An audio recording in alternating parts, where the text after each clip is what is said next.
Okay guys, kalau korang nak tahu apa yang aku tengah makan ni guys, korang kena tunggu selepas intro ini guys. Nanti aku akan ceritakan dekat korang. Yeah.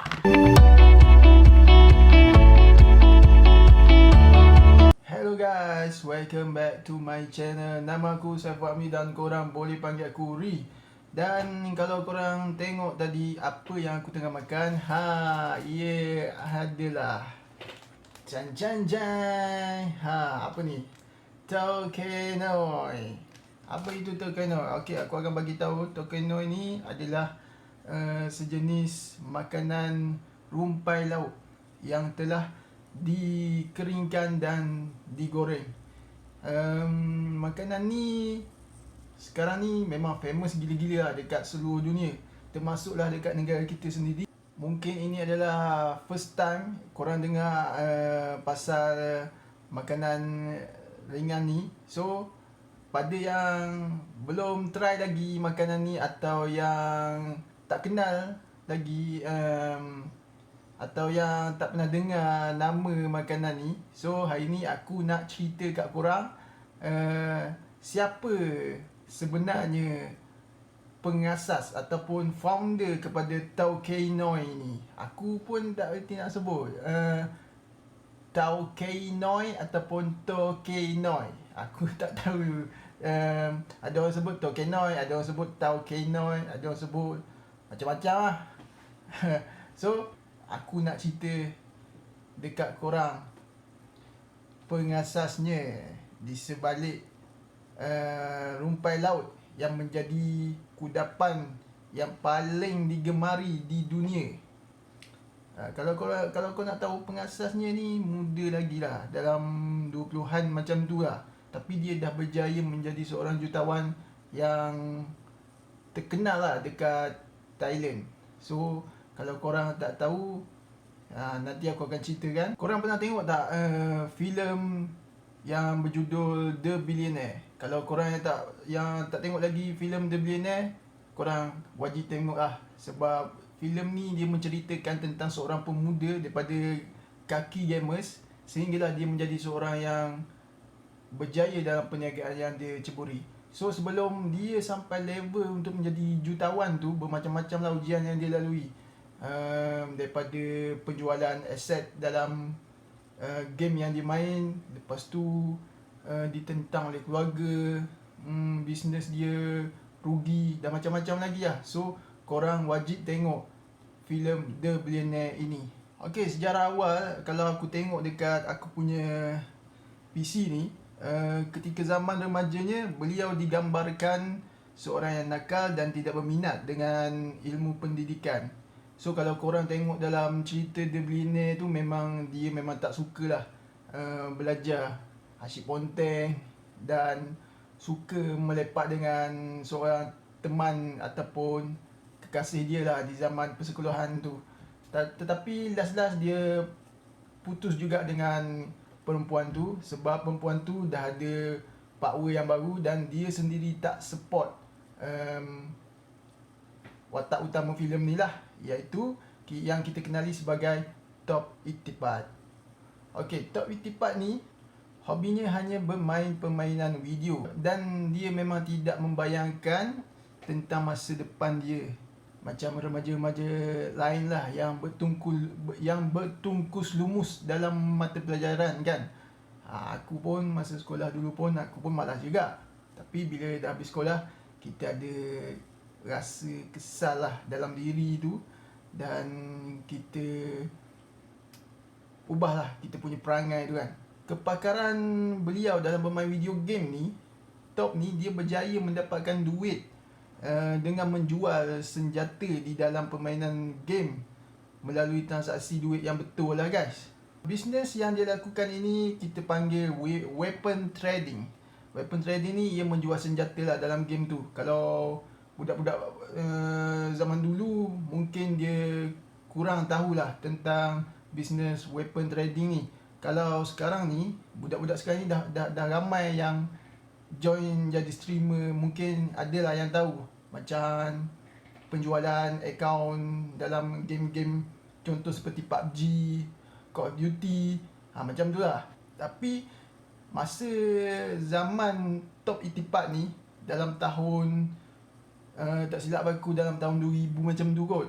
Jadi pada zaman tu, pada tahun tersebut, permainan e-sport ni belum, orang kata belum famous lagi dekat Asia ni. Mungkin dekat Eropah dah lama dah. Jadi pada masa tu, undang-undang dekat negara Thailand ni tak benarkan melakukan bisnes weapon trading ni, iaitu penjualan aset senjata game dalam talian ni lah guys. So dia telah berjaya mendapatkan hasil yang lumayan lah dalam penjualan senjata game dalam talian ni. Dan dia telah berjaya membeli sebuah kereta berharga 600 baht hasil daripada wang yang dia perolehi. Kalau 600 baht ni aku tak pastilah, sebab aku ni kurang sikit kalau bab matematik ni aku tak tahu. Kalau 600 baht ni aku tak tahu. Kalau pertukaran dalam ringgit ni aku tak pasti berapa ribu sebenarnya. Dan Top ni dia ada cita-cita dia lah.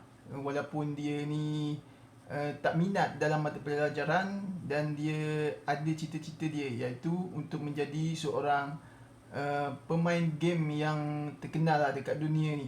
So Top ni dia terpaksa lupakan lah hasrat dia tu, sebab kerana macam tadilah, urus niaga dalam permainan game dia ni salah dan tidak sah di sisi undang-undang pada waktu tersebut guys. So Top ni dia mula sedar tentang masalah yang membelenggu kehidupan dia ni guys. So bisnes yang diusahakan oleh ibu bapa dia mengalami kemerosotan juga pada masa tu, dan rumah mereka disita oleh pihak bank. Jadi masa ni lah, kalau korang nak tahu, dia punya titik permulaan kebangkitan semangat dia ni untuk mengubah kehidupan dia dan juga keluarga dia. Pada mulanya Top ni dia mendapat idea ingin berniaga DVD player. Masa zaman tu DVD player ni memang famous lah. Aku tak silap aku, zaman aku umur belas-belasan lah, memang orang dulu memang tengok DVD lah. Mula-mula tape, yang aku ingat lah, lepas tape CD, lepas CD DVD. Sekarang ni tak tengok dah DVD apa semua tu. Kalau nak tengok filem terus pergi ke pawagam lah guys. Tak pun korang boleh download je dekat mana-mana laman web yang tertera dekat internet ni guys.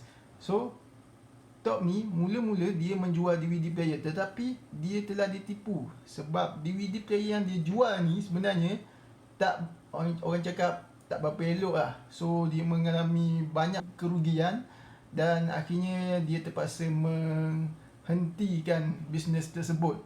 Suatu hari itu dia berjalan-jalan dan dia melihat ada seorang lelaki menjual kacang rebus.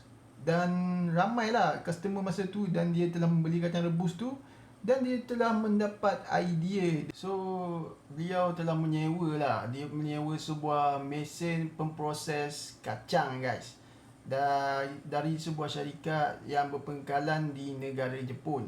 Tapi setiap hari Top ni dia belajar menghasilkan sebuah ramuan kacang rebus yang sedap lah, lain daripada yang lain lah. Itu that is a normal lah dalam bisnes. Kalau korang nak jual contoh macam makanan ke kan, mesti korang nak rasa makanan tu sedap dan lain daripada yang lain lah, daripada pesaing-pesaing, supaya makanan korang ni laris lah. So setelah bertungkus lumus, akhirnya Top ni dia berjaya menghasilkan kacang rebus yang menjadi kegilaan orang lah pada masa tersebut. Top ni dia ada seorang pakcik. Jadi apa-apa yang dia nak buat ni guys, pakcik dia ni lah yang akan backup dia, yang akan bantu dia, selalu berada di samping dia waktu dia sedang mengalami masalah ataupun dalam, orang cakap, dalam kebuntuan lah. So pakcik dia ni lah yang akan guide dia, yang akan bantu dia. Hasil daripada bantuan pakcik dia ni guys, dia berjaya mendapatkan satu tapak untuk dia berniaga di dalam sebuah mall ni. Namun pada mula-mula tu dia berniaga memang orang cakap dapat sambutan yang agak ramai lah customer-customer pada waktu tu. Tetapi tidak seperti yang diimpikan. Asap yang Tok dan pakcik dia rebus tu, kacang tu, asap daripada hasil perebusan kacang tadi, dia telah merosakkan siling mall tersebut. So pengurus dekat mall tu dia marah lah, dan dia tak bagi Tok untuk berniaga kat situ. So Tok agak kecewa lah. Start daripada situ lah Tok ni dia punya bisnes kacang rebus ni mengalami masalah dan tidak seperti yang diimpikan oleh beliau, dan pulangan yang diterima tidak memberangsangkan lah guys. Bisnes yang dia usahakan ni terpaksa ditutup atas kerana pihak atasan mall tersebut memberi alasan bahawa asap dia tu yang terhasil daripada mesin dia tu merosakkan bom-bom mall tersebut dan mengganggu perniagaan yang berada di sekitar tu lah. Saat tu juga mak ayah dia ni ajak dia untuk berpindah lah ke negara China, sebab ayah dia ni mengalami hutang yang ditanggung oleh syarikat ayah dia ni sampai tahap maksimal lah, dan tak dapat nak dibendung lagi lah. So Tok ni dia tetap dengan pendirian dia ni, dia nak kekal dekat Thailand, dan dia juga berjanji lah dengan mak ayah dia yang dia akan berusaha untuk melansaikan hutang keluarganya yang ketika itu mencecah angka iaitu 40 juta baht. Aku tak tahu 40 juta baht ni banyak mana dalam mata wang ringgit Malaysia ni. Tapi Tok ni dia nak juga lansaikan hutang bapa dia ni, dan bermulalah episod bisnes rumpai laut yang orang cakap berjaya lah melonjakkan nama beliau ni dan menjadi seorang bilioner. Idea untuk menjual rumpai laut ni bermula ketika bekas kekasih Tok ni lah. Dia memberikan satu snack rumpai laut untuk meredakan kesedihan yang dialami oleh Tok dalam masa waktu tu selepas bisnes kacang rebus dia mengalami masalah. Dan dengan modal 100 baht, Tok ni dia mula membelilah rumpai laut mentah, dan pakciknya ni bertanggungjawab lah untuk memasak rumpai laut tu. Kalau korang tengok dalam filem tu memang adalah adegan-adegan yang dilakukan oleh pakcik dia ni. Dan Tok juga turut mempelajari cara untuk mengawet rumpai laut tersebut supaya lebih tahan lama dan tidak mudah rosak. Namun percubaan Tok ni untuk menghasilkan rumpai laut pada mulanya tidak berjaya lah, dan rumpai laut yang dihasilkan tu tidak tahan lama. Di mana rumpai laut yang dihasilkan oleh beliau ni hanya bertahan 1 minggu saja guys. So demi bisnes yang dia nak jalankan ni, untuk mencapai kejayaan, Tok ni dia tekad untuk berjumpa dengan seorang profesor lah dekat di sebuah universiti dekat Thailand untuk mempelajari bagaimana nak menghasilkan produk yang berkualiti dan tahan lama ni. Dan profesor tersebut berjaya lah membantu Tok dalam menghasilkan rumpai laut yang tidak mudah basi, dan membuat vacuum lah untuk pembungkusan tu dan menukarnya dengan nitrogen di dalam pack yang dihasilkan tu. So aku tak tahulah macam mana cara dia tu, sebab aku tak mahir dalam bab ni. Tok ni dia mula memikirkan bagaimana dia nak melebarkan jenama dia ni. Pada mulanya kalau korang tengok dalam filem tu, dia hanya tertumpu pada ruang dapur rumah dia saja untuk menghasilkan produk ni. So Tok ni dia pergilah dekat syarikat 7E ni, dan ada banyak rintangan lah sebelum 7E ni berjaya mengambil produk top ni. Tetapi 7E ni dia meletakkan syarat-syarat yang tertentu lah untuk top ni. Akhirnya top ni dengan apa yang ada, dia gadai semua dan dia berjaya membuka sebuah kilang pemprosesan makanan, iaitu kedai peninggalan bapa dia yang tak digunakan lagi, dan mengupah beberapa pekerja lah untuk menghasilkan 72,000 bungkus snack rumpai laut untuk dipasarkan di 7-Eleven mengikut tempoh waktu yang diberikan. Itu adalah syarat-syarat yang diberikan oleh 7E kepada Top ni.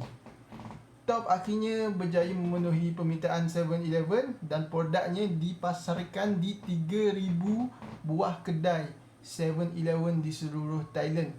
Dan 2 tahun kemudian, Top ni dia berjaya membayar semua hutang keluarga dia dan berjaya mengambil semula rumah keluarganya yang telah diambil oleh pihak bank. Dan ketika usia 26 tahun, beliau mampu tersenyumlah sebab dia berjaya menggaji seramai 2,500 pekerja dan menghantar produknya ke 6,000 cawangan 7-Eleven seluruh dunia, guys.